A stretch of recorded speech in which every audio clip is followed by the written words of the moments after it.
हाँ तो भाई जय हिंद दोस्तों। लास्ट क्लास में हमने अपना रियल नंबर चैप्टर कंप्लीट कर लिया था और उससे रिलेटेड जितनी भी प्रॉब्लम्स हो सकती थी वो भी सब हमने देख ली थी। आज की क्लास में हम अपना नया चैप्टर स्टार्ट कर रहे हैं, पॉलिनोमियल्स। हम सारे चैप्टर इस सीरीज़ में कवर करने वाले हैं और सारे के सारे चैप्टर हम सीरियल वाइज ही कर रहे हैं। सीरियल कौन सा? जो आपके मतलब कि बुक में दिया गया है वही सीरियल हम फॉलो कर रहे हैं, ठीक है। तो आज हम पॉलिनोमियल्स कवर कर रहे हैं भाई, ठीक है। तो हम देखेंगे पॉलिनोमियल सबसे पहले तो क्या होता है और फिर हम देखेंगे किस किस तरीके की इसमें प्रॉब्लम्स आपसे पूछी जा सकती हैं भाई, ठीक है। तो स्टार्ट करते हैं। सबसे पहले पॉलिनोमियल देख लेते हैं भाई।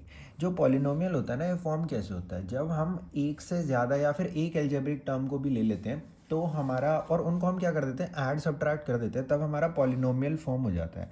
यानी कि पॉलिनोमियल के साथ मैंने अब एक और नई टर्म मैं ले आया हूँ, क्या? Algebraic term. क्या ले आया हूँ? एल्जेब्रिक टर्म ले आया हूँ, है ना। तो अब ये एल्जेब्रिक टर्म क्या होती है भाई? अब देखो भाई, आप एक चीज़ समझो, जब हम मैथमेटिक्स में इक्वेशंस पढ़ते हैं तो हम दो चीज़ों की बात करते हैं। एक होते हैं कॉन्स्टेंट्स और एक होते हैं वेरिएबल्स, है ना। तो जो वेरिएबल्स होते हैं ना, उनकी वैल्यू फिक्स नहीं रहती, या फिर ऐसा हो सकता है उनकी वैल्यू हमको पता ना हो। और कांस्टेंट जो होते हैं वो ऑफ कोर्स नंबर होते हैं, हो सकता है रेशनल हो या इरेशनल हो, कभी कभी तो इमेजिनरी नंबर्स भी ये हो सकते हैं। पर जो वेरिएबल्स होते हैं वो हमेशा x y z a b p q इस टाइप में हमारे ये रहते हैं।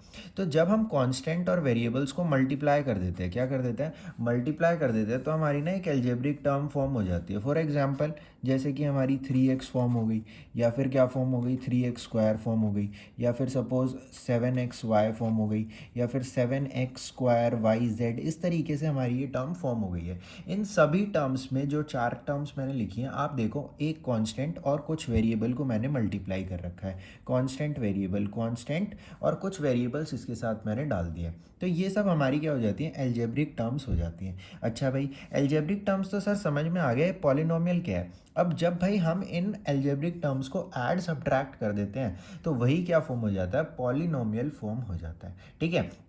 जैसे कि अगर मैं ऐसा लिख दूं, क्या लिख दूं, 3x प्लस 3x स्क्वायर लिख दूं, तो ये क्या हो जाएगा, एक पॉलिनोमियल हो जाएगा, क्योंकि इसके अंदर क्या आ गई हैं, मल्टीपल टर्म्स आ गई हैं। अच्छा सर, अगर मैं सिर्फ 3x लिखूं तो क्या ये पॉलिनोमियल नहीं है? ये बिल्कुल एक पॉलिनोमियल है, ये एक सिंगल टर्म का एक पॉलिनोमियल है।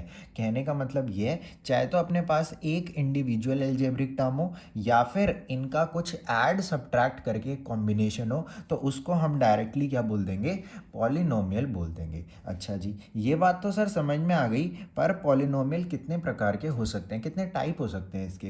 तो भाई इसका आंसर मल्टीपल हो सकता है। मल्टीपल मतलब पॉलिनोमियल की जो क्लासिफिकेशन होती है ना, वो डिफरेंट वेज में की जा सकती है। डिफरेंट वेज में की जा सकती है का मतलब क्या है? अच्छा मैं एक बार यहाँ पर लिख लेता हूँ, क्लासिफिकेशन ऑफ पॉलिनोमियल्स, ठीक है। तो क्लासिफिकेशन ऑफ जो पॉलिनोमियल होती है ना, वो डिफरेंट टाइप्स में करी जा सकती है। सबसे नंबर 1 पे हम इसकी क्लासिफिकेशन कर सकते हैं based on number of terms. Based on number of terms, number of terms की, टर्म्स कितनी नंबर ऑफ टर्म्स प्रेजेंट है। अगर तो सिर्फ और सिर्फ एक ही टर्म प्रेजेंट है, जैसे कि सपोज 3x है, या फिर 3x स्क्वायर है, या फिर 7xy है, या फिर suppose 2x square y Z है, तो ये सब जो हमारी टर्म्स हो रही हैं, यहाँ पर हम क्या देख रहे हैं, पॉलिनोमियल में सिर्फ और सिर्फ एक ही टर्म है। तो इस तरीके के पॉलिनोमियल को हम क्या बोलते हैं, मोनोमियल बोलते हैं। क्या बोलते हैं? मोनोमियल बोलते हैं, ठीक है। अगर तो हमारे पॉलिनोमियल में एक से ज़्यादा टर्म आ जाए, जैसे कि सपोज 3x+2 आ गई, या फिर 3x स्क्वायर प्लस 3x आ गई, या फिर 7xy+2 आ गई, ठीक है, या फिर 2x square y z plus में p आ गई, ठीक है। तो यहाँ पर हम क्या देख रहे हैं, एक टर्म प्लस एक और टर्म, एक टर्म प्लस एक और टर्म, एक टर्म प्लस एक और टर्म।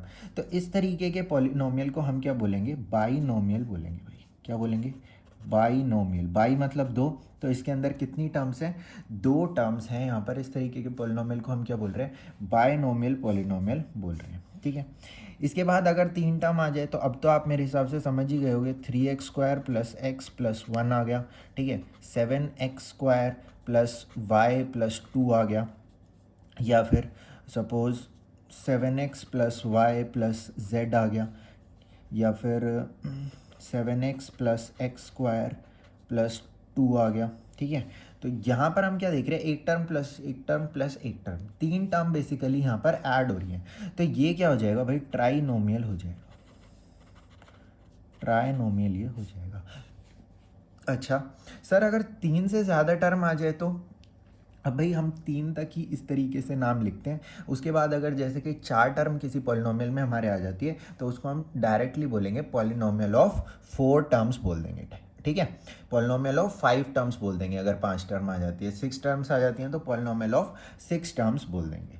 अच्छा भाई, तो अब चलते हैं आगे, ठीक है। और एक चीज़ आप ये भी ध्यान रखना कि किस तरीके की टर्म्स, किस तरीके के इक्वेशंस को हम पॉलिनोमियल नहीं बोलते, वो भी मैं एक बार बता दूंगा आपको, कोई टेंशन की बात नहीं है।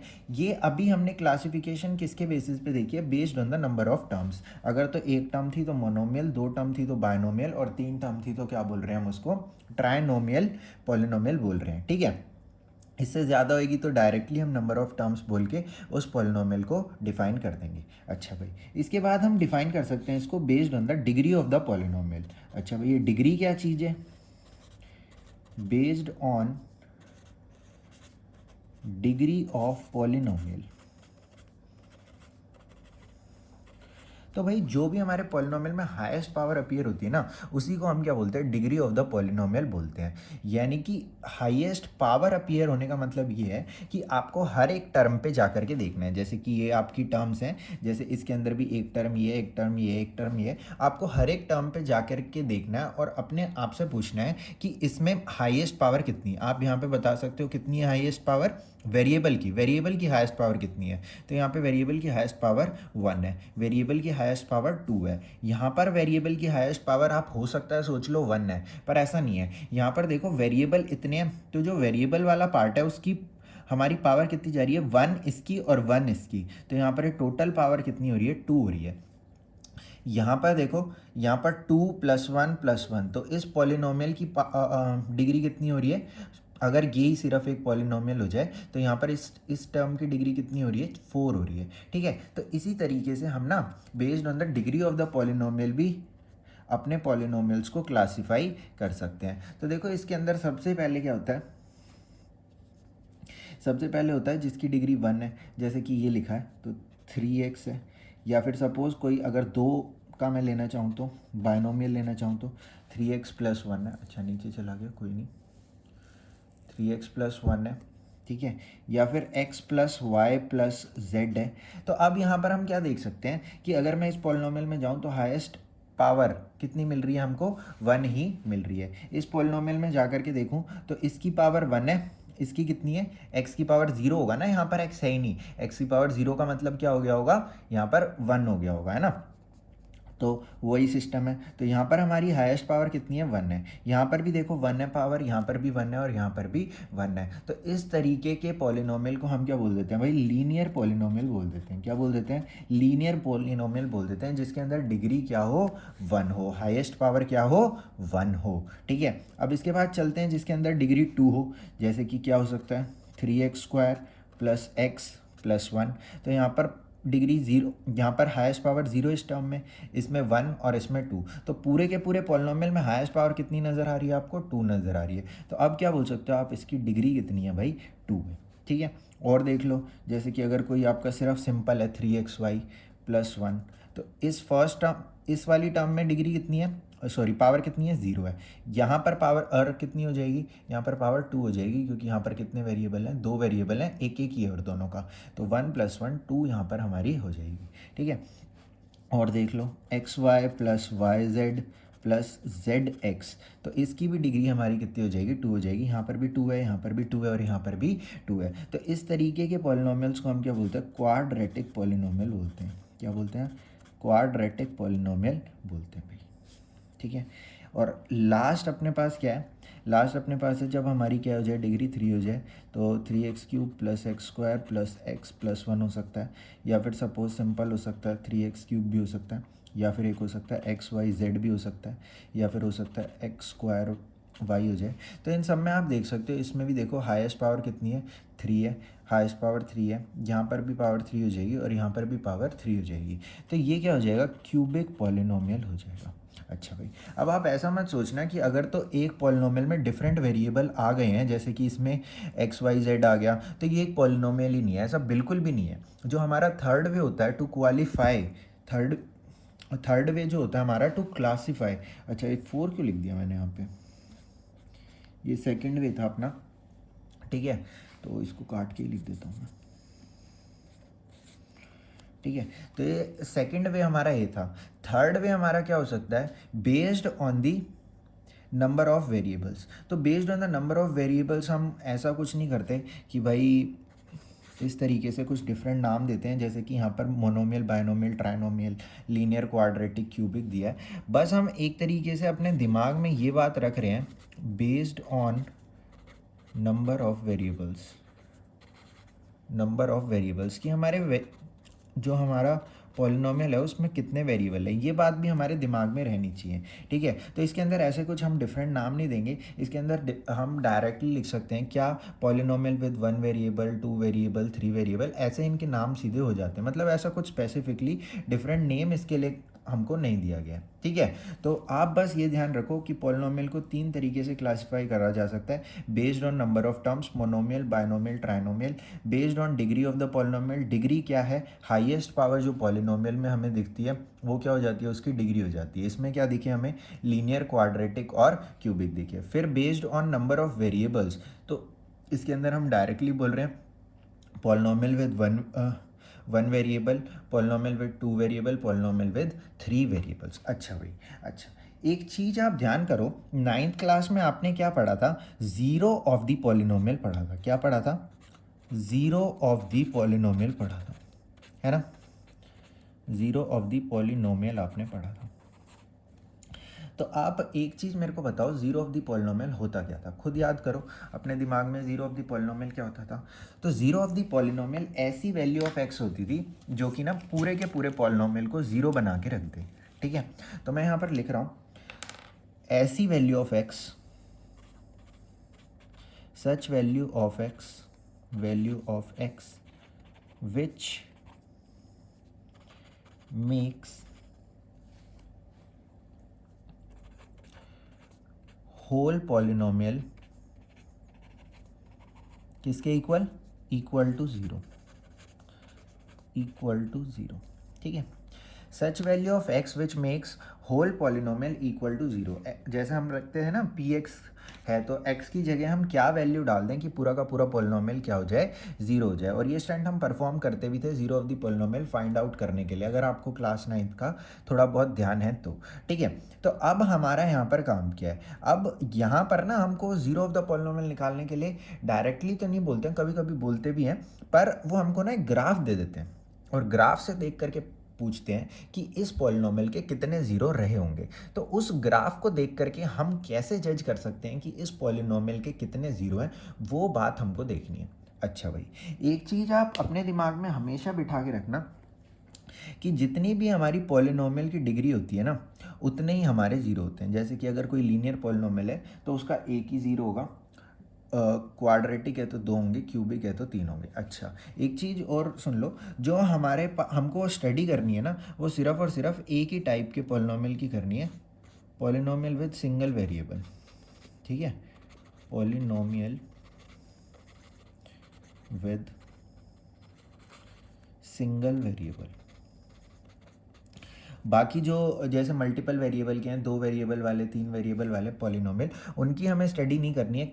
क्लास 10th में आगे जाके हो सकता है आपको करनी पड़ेगी, ठीक है। पर अभी क्लास 10th में हमको जैसे कि कोई इस तरीके का पॉलिनोमियल है, इस तरीके का, इनकी हमें अभी स्टडी नहीं करनी है, इस तरीके का, ठीक है, जिनके अंदर मल्टीपल वेरिएबल्स आ रहे हैं। हमें सिर्फ उन्हीं पॉलिनोमियल्स की स्टडी करनी है जिनके अंदर सिंगल वेरिएबल है। एक्स है तो सिर्फ एक्स एक्स ही है, वाई है तो सिर्फ वाई वाई है, जेड है तो सिर्फ जेड जेड ही है। जो मैं आपको शुरू में बताता हूँ ना, इसका ना ज़्यादा आपके कोर्स से रिलेशन इतना होता नहीं है, पर फिर भी मैं इसलिए बताता हूँ ताकि आपको जो आपका कोर्स है उसको समझने में थोड़ी सी आसानी हो जाए। मतलब हर चीज़ याद टाइप में ना करनी पड़े, थोड़ा बहुत अगर लॉजिक मिल जाता है तो याद करने में भी थोड़ी आसानी रहती है ना, इसीलिए मैं थोड़ा बहुत बता देता हूँ आपको इनिशियली। अगर ये आपको समझने में इतनी ज़्यादा दिक्कत हो जाती है तो नहीं भी समझोगे तो कोई परेशानी नहीं होगी। पर ये है कि अगर आप मैथ्स को सिंप्लीफाई करना चाहते हो, उसको डिफ़िकल्टी की तरह नहीं देखना चाहते, तो ये बातें समझनी ज़्यादा ज़रूरी हैं, कोर्स से भी ज़्यादा ज़रूरी है।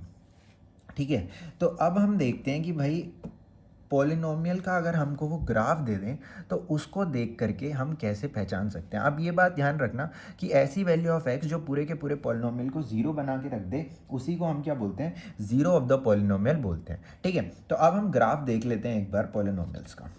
ठीक है,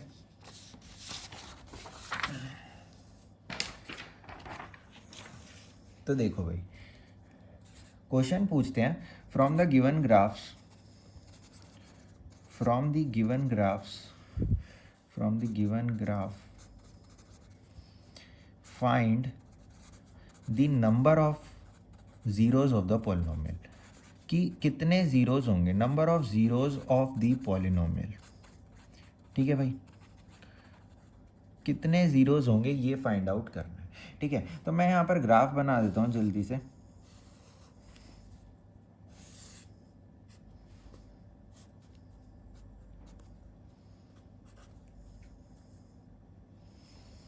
तो ये क्या अपना पी एक्स है, और ये क्या अपना एक्स है, और ये क्या अपना ग्राफ है।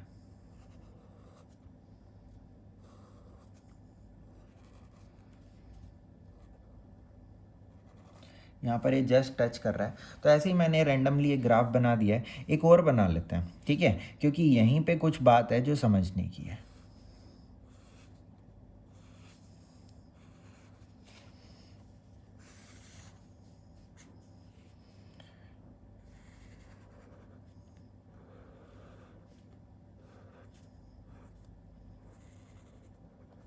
थोड़ा सा बस मैं एक बार बना लूँ इसको। ठीक है, अब की बार पी एक्स इधर है और एक्स इधर है। ठीक है, आपकी बुक में जो भी क्वेश्चन दिए गए हैं उन सब में पी एक्स यही वाला पैटर्न दिया गया है, ये नहीं दिया गया है। पर फिर भी हम तो यहाँ पर सीख रहे हैं ना भाई, तो हम हर चीज़ सीखेंगे, कोई टेंशन नहीं है। ठीक है, ये मैंने रैंडमली ऐसे ही ग्राफ बना लिया है। ठीक है, इसमें एक्स यही है और पी एक्स यही है। ठीक है, अभी इस नीचे वाले को रहने दो, ऊपर वाले दोनों ग्राफ्स की एक बार हम स्टडी करते हैं और देखते हैं कि कैसे हम number of zeros find out कर सकते हैं।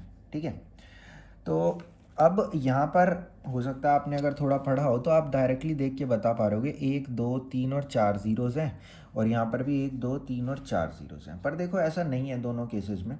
सुनो मेरी बात, मैंने आपको क्या बोला, ऐसी वैल्यू ऑफ एक्स जो पूरे के पूरे पॉलिनोमियल को क्या बना दे, ज़ीरो बना दे, वो क्या होगा, ज़ीरो ऑफ द पॉलिनोमियल होगा। यानी कि हमको ऐसी value of x find out करनी है जिस पे पी एक्स क्या हो रहा हो, ज़ीरो हो रहा हो। तो मेरे को एक चीज़ बताओ, पी एक्स वाई एक्सिस पे है, यानी कि ऊपर, यानी कि इस वाली लाइन से ऊपर पी एक्स क्या है, पॉजिटिव है। क्या है, पॉजिटिव है।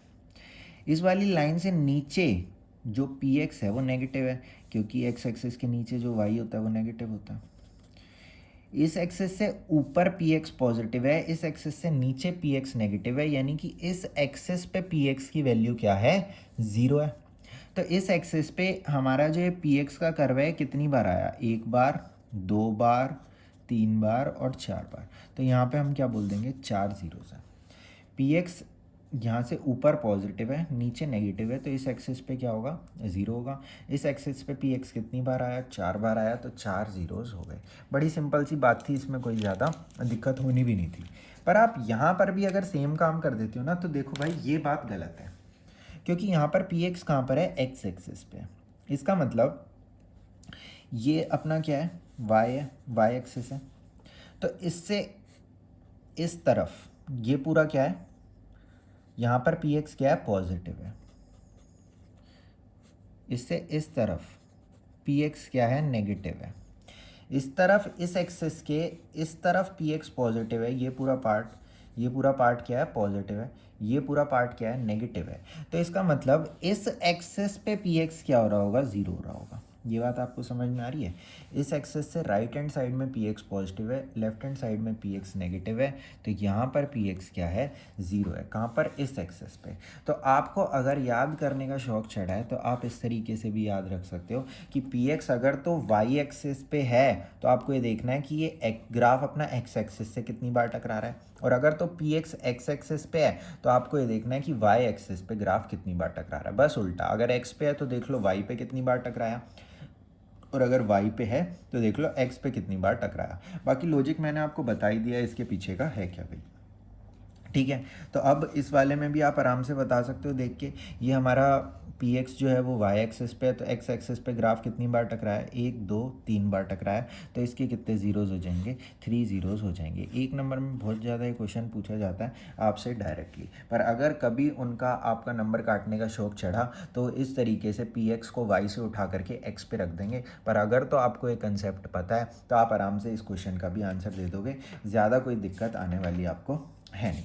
अगर तो सपोज़ वो ग्राफ पी एक्स से टकराए, सॉरी एक्सेस से हमारे टकरा ही नहीं रहा, तो ऑफकोर्स ज़ीरो ज़ीरोज़ हो जाएंगे, एक भी ज़ीरो नहीं होगा। कोई वैल्यू ऐसी एक्स की हो ही नहीं पा रही होगी जिसके लिए हमारा क्या हो जाए, पूरा का पूरा पॉलिनोमियल ज़ीरो हो जाए। जैसे कि अगर मैं आपको एक पॉलिनोमियल दे दूँ, क्या, p x is equal to x square plus 3, तो अगर अब मैं पूछूं कि इसका ज़ीरो क्या है, तो अब यहाँ पर आपके पास कोई आंसर नहीं होगा। ठीक है, और इसका आंसर आपको क्लास 11th में जा कर के मिल जाएगा जब आप इमेजिनरी नंबर्स की स्टडी करोगे। ठीक है, तो वहीं पर इमेजिनरी नंबर का कंसेप्ट आता है, और इमेजिनरी नंबर का कंसेप्ट इस तरीके से निकल के आता है कि एक इमेजिनरी एक्सिस भी यहाँ पर है जिसको हम अभी तक देख ही नहीं रहे थे। कोई नहीं, अभी उसका डिस्कशन हम नहीं करेंगे, जब क्लास 11th पढ़ेंगे, 11th का कोर्स पढ़ेंगे तब उसकी बात हम करेंगे। ठीक है, तो आगे चलते हैं। इसके बाद आपके कोर्स में जो दिया गया है वो दिया गया है relationship between zeros and coefficients of the polynomial. ठीक है, तो देख लेते हैं एक बार इसको। ये इतना ही था, मैं यहाँ पर एक बार टॉपिक मेंशन कर देता हूँ, relationship between zeros and coefficients of polynomials. ठीक है, तो ये रिलेशनशिप जो आपको यहाँ पर पढ़नी है वो सिर्फ क्वाड्रेटिक और क्यूबिक के लिए ही पढ़नी है, और किसी के लिए आपको ये रिलेशनशिप पढ़नी नहीं है। ठीक है, तो अगर तो अपने पास एक जनरल क्वाड्रेटिक इक्वेशन होती है तो हम उसको किस तरीके से लिख सकते हैं। तो देखो भाई, अगर अपने पास एक जनरल क्वाड्रेटिक इक्वेशन होती है तो उसको स्टैंडर्ड लिखने का जो तरीका होता है ना, वो अपना होता है इस तरीके से, a x square plus B x plus में सी। भाई हम तो मच्छर इतने हैं ना, एक तो ए एक्स स्क्वायर प्लस में बी एक्स प्लस में सी हमारा क्या होता है, एक जनरल क्वाड्रेटिक इक्वेशन होती है भाई। ठीक है, अब इसके बाद आप एक चीज़ समझो, जो हमारी जनरल क्वाड्रेटिक इक्वेशन है इसको मैंने क्या लिख लिया, ए एक्स स्क्वायर प्लस में बी एक्स प्लस में सी लिख दिया।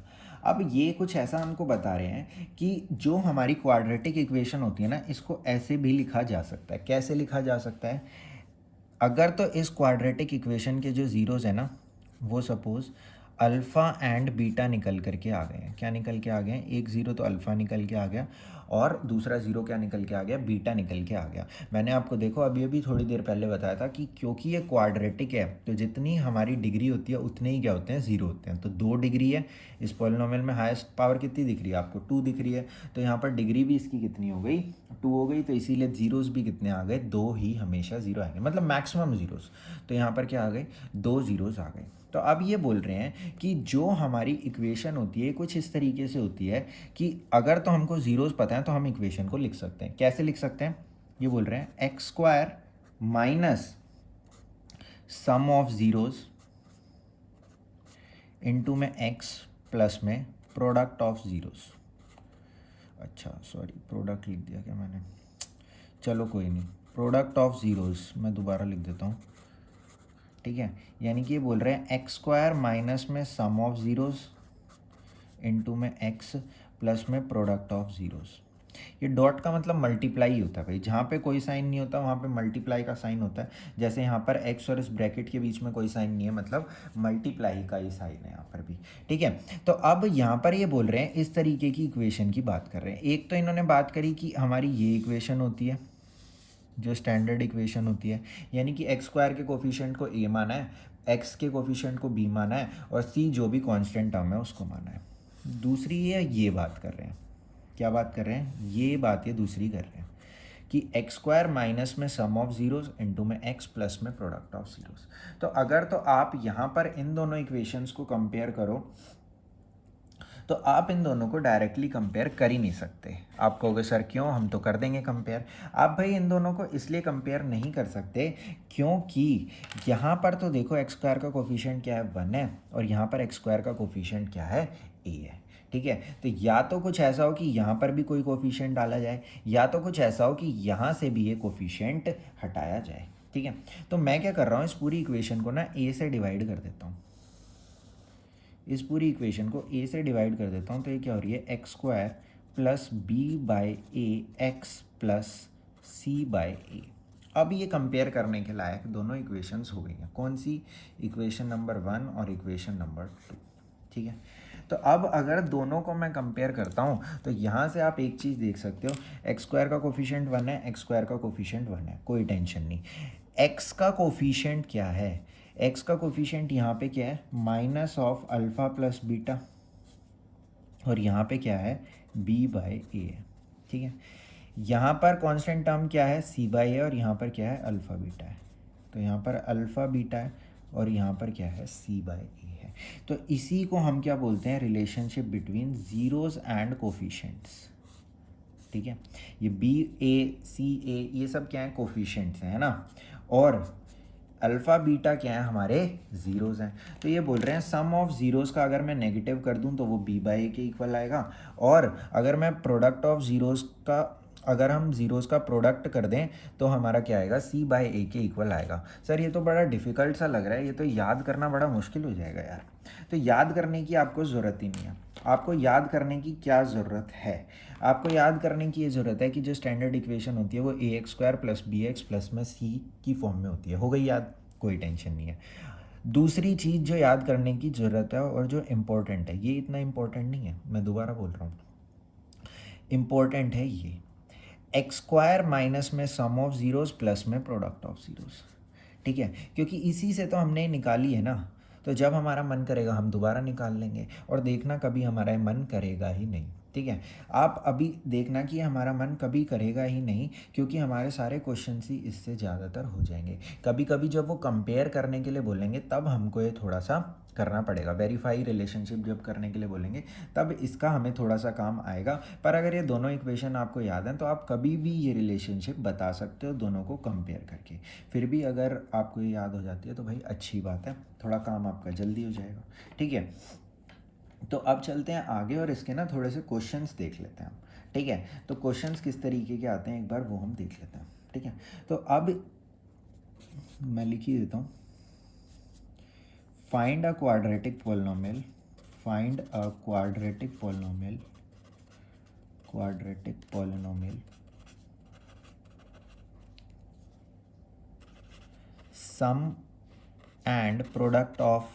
sum and product of whose zeros, sum and product of whose zeros is, sorry, are ए ले लेते हैं, डिफरेंट पार्ट्स ले लेते हैं ताकि थोड़ा सा हमें प्रैक्टिस भी हो जाए। तो ए पार्ट में बोल रहे हैं सम और प्रोडक्ट ऑफ ज़ीरोज़ किसके इक्वल है, सपोज 1/4 एंड -1 ले लेते हैं, ठीक है। 1/4 एंड -1 ले लेते हैं एक बार, ठीक है। फिर देखते हैं आगे, एक पार्ट और भी ले लेते हैं, ये बुक का ही ले लेते हैं यार, √2, 1/3 ले लेते हैं, ठीक है। तो अब देखते हैं कि इसका आंसर हम किस तरीके से लिख सकते हैं।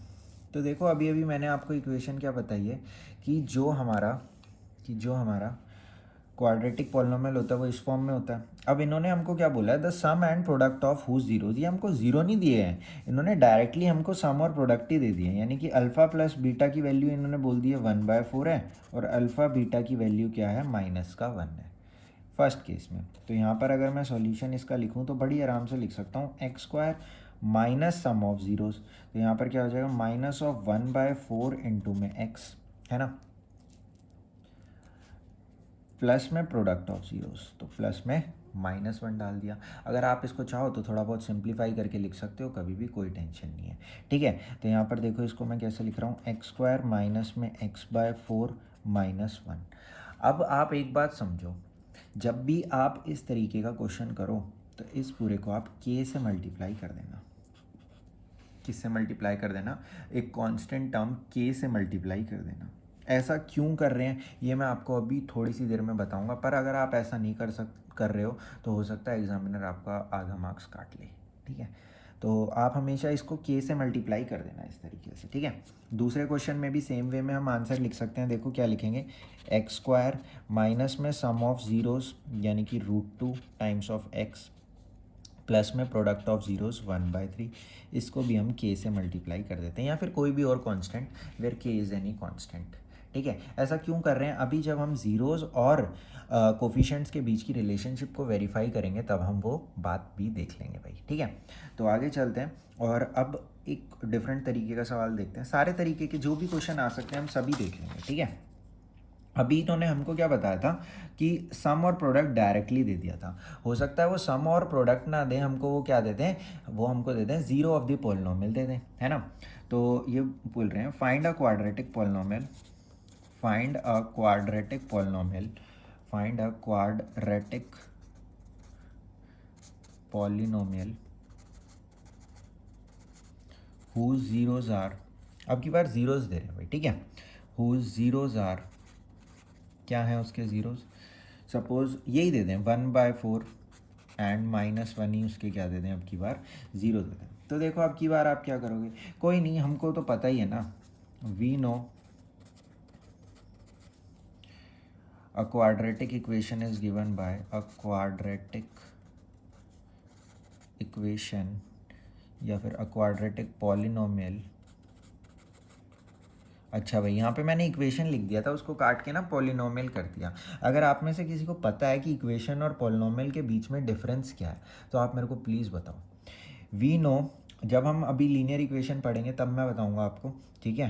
पर अगर क्वाड्रेटिक इक्वेशन भी पढ़ेंगे हम, पर अभी आपको पता है तो मेरे को बताओ। We know a quadratic polynomial is given by क्या, x² माइनस में सम ऑफ ज़ीरोज़ इंटू में x प्लस में प्रोडक्ट ऑफ ज़ीरोज़, ठीक है भाई। तो देयर फोर हमारी यहाँ पर क्या बन जाएगी, x² माइनस में, या फिर देयर फोर मत लगाओ, इट इम्प्लाइज लगाओ, x² माइनस में सम ऑफ ज़ीरोज़ क्या हो जाएगा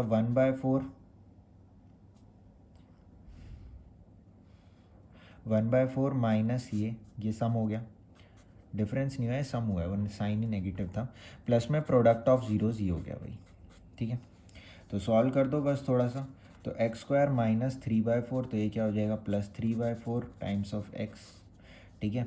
और यहाँ पे क्या हो जाएगा, -1/4 हो जाएगा। अगेन मैं आपको बोल रहा हूँ यहाँ पे इसे k से मल्टीप्लाई कर देना, ठीक है, क्योंकि k से मल्टीप्लाई करने से बेसिकली कुछ फ़र्क नहीं पड़ रहा है यहाँ पर।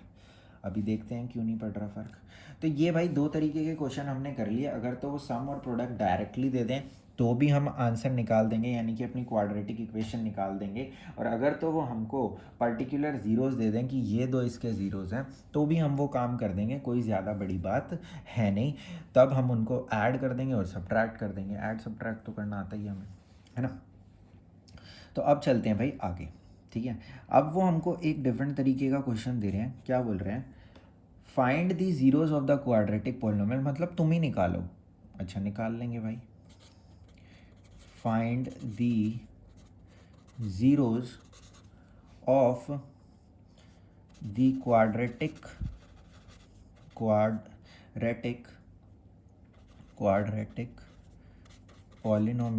polynomial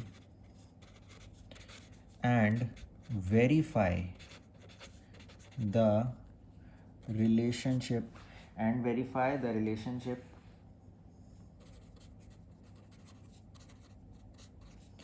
between किसके बीच में, between coefficients and zeros, between zeros and coefficients।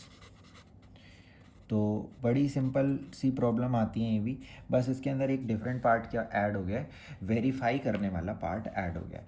Find the zeros of the quadratic polynomial and verify the relationship between zero and coefficient. तो फर्स्ट पार्ट में हमको क्वाड्रेटिक पॉलिनोमियल क्या दिया गया है, x square minus 2x minus 8। तो सबसे पहले तो आपको इसका ज़ीरो निकालना आना चाहिए कि ज़ीरोज़ हम कैसे निकाल सकते हैं। तो आपको भाई ध्यान होगा, मिडल टर्म स्प्लिट हम करते थे, तो वही मेथड आपको यहाँ पर भी अप्लाई करना है। ठीक है, तो एक बार पहले आप ट्राई करो, फिर मैं बताऊँगा।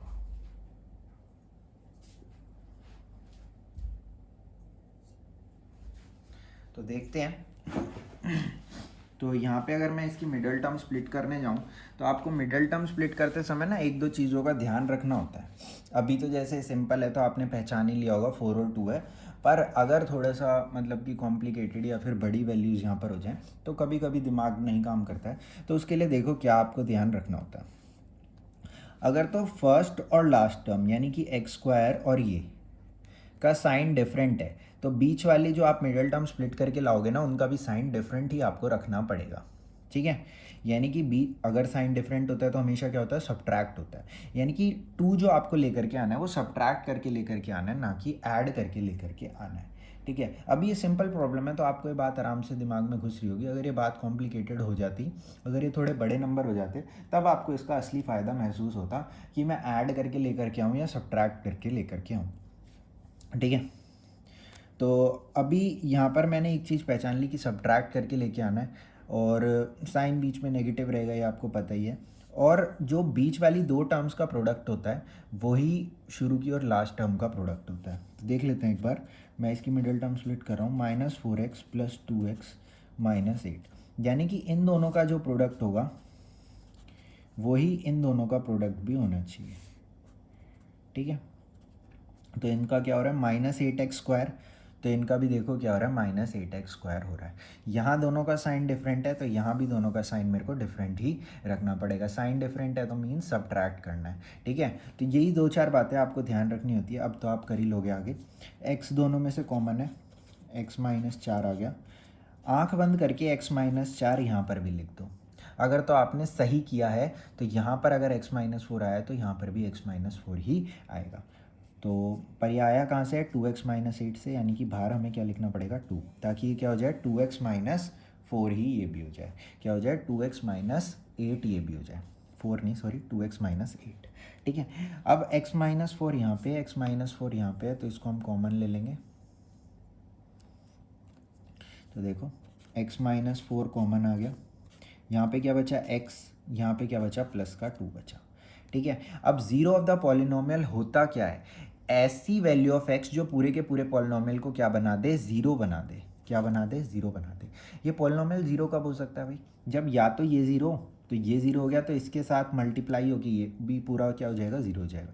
या फिर अगर ये ज़ीरो हो तो अपना क्या हो जाएगा, ये ज़ीरो हो गया तो इसके साथ मल्टीप्लाई करके ये पॉलिनोमियल अगेन पूरा क्या हो जाएगा, ज़ीरो हो जाएगा। ये ज़ीरो कब हो सकता है, जब x इज इक्वल टू क्या हो जाए, 4 हो जाए, है ना। तो एक ज़ीरो निकल आया। और ये ज़ीरो कब हो सकता है, जब x इज इक्वल टू क्या हो जाए, -2 हो जाए। ठीक है, तो इस पॉलिनोमियल के 2 ज़ीरोज़ हमने निकाल लिए, क्या क्या, एक तो 4 और दूसरा -2 अपने पास आ गया। बात दिमाग में घुस रही है।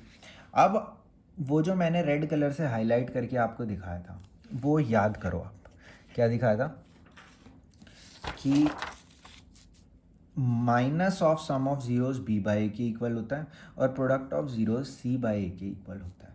यही चीज़ें यहाँ पर वेरीफाई करने के लिए हमको बोल रहे हैं। कोई नहीं, हम कर देंगे वेरीफाई आराम से, कोई ज़्यादा टेंशन की बात इसमें है नहीं। तो यहाँ पर अब हम क्या देखते हैं, यहाँ पर लिख देना वेरीफाइंग। तो उसके बाद हम क्या देखते हैं कि सम ऑफ जीरोस यानी कि 4, या तो लिखी दो एक बार, सम ऑफ जीरोस का negative must be equal to b by a, और दूसरी चीज़ product of zeros must be equal to c by a. ठीक है, तो minus of sum of zeros यानी कि 4 - 2, 4 - 2 हो जाएगा सम, किसके इक्वल होना चाहिए, b बाई ए के। b क्या है यहाँ पर -2, a क्या है यहाँ पर 1, तो ये क्या हो रहा है देखो -2 इज इक्वल टू -2 हो गया। ये बात तो हो गई वेरीफाई। प्रोडक्ट ऑफ ज़ीरोज़ यानी कि 4 इंटू में -2 किसके इक्वल होना चाहिए, c बाय ए के, यानी कि -8 डिवाइडेड बाय में 1 के इक्वल होना चाहिए। तो यहाँ पर ये देखो -8 इज इक्वल टू -8 हो गया। आप क्या लिख दोगे, हैंस वेरीफाइड, हैंस वेरीफाइड। बात समझ में आ गई। तो इस तरीके से हम किसी भी गिवन क्वाड्रेटिक पॉलिनोमियल के ज़ीरोज़ खुद से निकाल करके उनको वेरीफाई भी कर सकते हैं। ठीक है, तो आगे चलते हैं अभी और इसके एक दो क्वेश्चन और देख लेते हैं। ठीक है, नेक्स्ट क्लास में हम ये देखेंगे कि कैसे हम मतलब डिवीजन परफॉर्म कर सकते हैं। और जैसे कि अगर सपोज़ हमको एक जैसे 4 डिग्री वाला पॉलिनोमियल दे दिया है, ठीक है, जिसकी डिग्री कितनी है 4 है, ठीक है, तो उसके लिए हम उसके सपोज़ उन्होंने हमको दो ज़ीरोज़ बता दिए, तो बचे हुए दो कैसे निकाल सकते हैं ये हम नेक्स्ट क्लास में देखेंगे और ये चैप्टर भी अपना फिनिश हो जाएगा पूरा। ठीक है, थोड़े मैं इसके ऑप्शनल के भी आपको करा दूंगा, ठीक है, ताकि आपको दिक्कत ना हो। एक क्वेश्चन और ही कर लेते हैं सेम टाइप का, सेम टाइप है, बिल्कुल सेम है। आपको क्या करना है, ज़ीरोज़ खुद से निकालने हैं और रिलेशनशिप आपको वेरीफाई करनी है। ठीक है, तो देख लेते हैं। तो ये दिया है 6x² - 3 - 7x।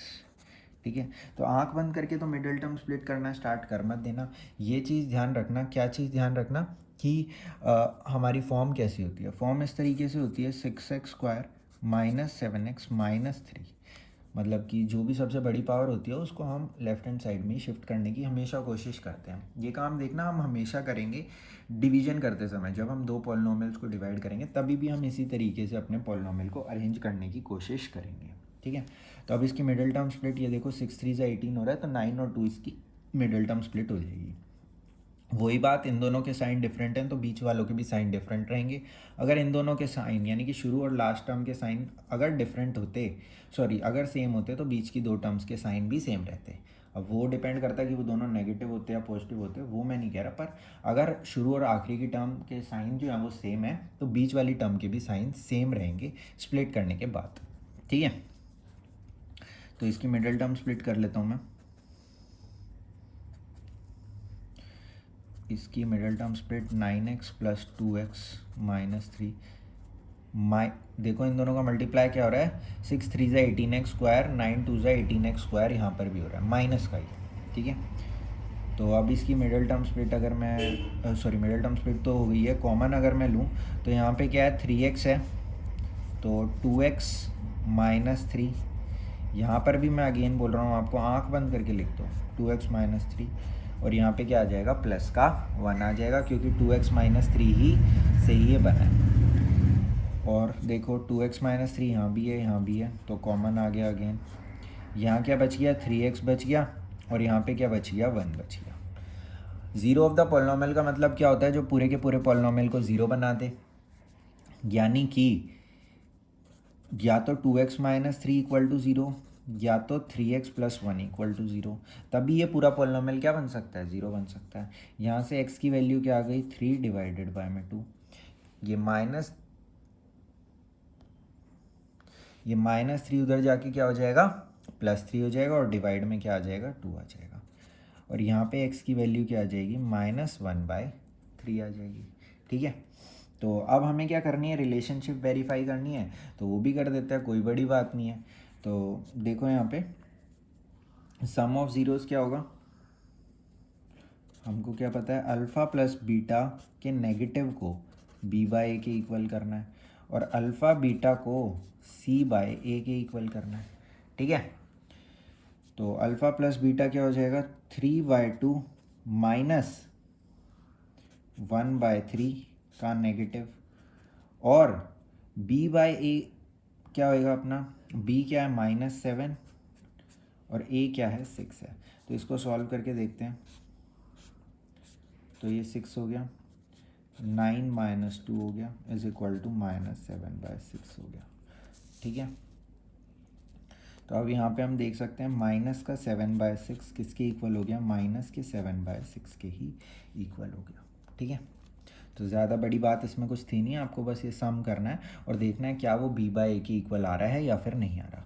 फिर अल्फ़ा और बीटा को हम मल्टीप्लाई अगर करने जाएं तो 3/2 इंटू में -1/3, ये किसके इक्वल होना चाहिए, c बाई ए के इक्वल होना चाहिए। तो c क्या है यहाँ पर -3 और a क्या है यहाँ पर 6। 3 से 3 कट गया, यहाँ पर -1/2 आ गया, ये भी कट गया, यहाँ पर भी -1/2 आ गया। आप अगेन लिख देंगे यहाँ पर क्या, हेंस वेरीफाइड। ठीक है, तो यही बात आपसे पूछी जाती है भाई अगेन एंड अगेन। ठीक है, और इसके अंदर और तो ज़्यादा कुछ है नहीं, बस इतना ही ये हमेशा हमारा रहता है। ठीक है, तो ये है आपका पूरा सिस्टम। तो आज की क्लास में मेरे हिसाब से नेक्स्ट क्लास में हम देख लेंगे कि और क्या हम सीख सकते हैं, मतलब डिवीजन से रिलेटेड पार्ट हम बेसिकली देख लेंगे नेक्स्ट क्लास में। ठीक है, और फिर ये चैप्टर ख़त्म हो जाएगा। ठीक है, चलो thank you, bye bye, see you in the next class.